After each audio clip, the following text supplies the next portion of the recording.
Hello guys, আসসালামু আলাইকুম। সবাই কেমন আছেন? আশা করি সবাই ভালো আছেন। আজকে 2026 আমার 1 বছর কাজ চ্যালেঞ্জের 8 নাম্বার দিন। তো আইছিলাম নিদানপুর, গাড়ি নিয়ে বাইক করলে যে খরচা, গাড়িতে হাওয়া নাই, কে 5 পয়সার হাওয়া নাই। তাই নিয়ে ফার্স্টে হাওয়া দিলাম গাড়িতে, হাওয়া দিয়া ফাইনালি বললাম পেট্রোল পাম্পে।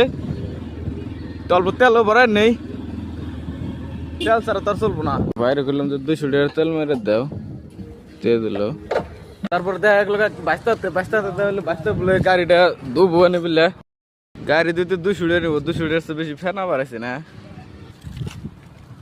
আমারটা দুবার ছিলাম, তো আমারটা দেবো না, পয়সা নাই কে। তো নিদানপুর থেকে যাবার নিয়েছি টিকরি গুলো গেতে গেলাই যে বাইক করে দেখি যে ফটো উঠতেছে না রাস্তার মধ্যে। কামরা সামরা নিয়ে আসছে ওরা। ভাবছি চন্ডিশে যাবো, চন্ডিশে যাওয়া হবো না, টাইম ওভার, বাড়তে যা লাগবো। আর টিকরি খোলা যাওয়া হলো না, চন্ডিশে যাওয়া হলো না। সবাই ভাই ভালো থাকো, সুস্থ থাকো, দেখা হবো নেক্সট ব্লগে।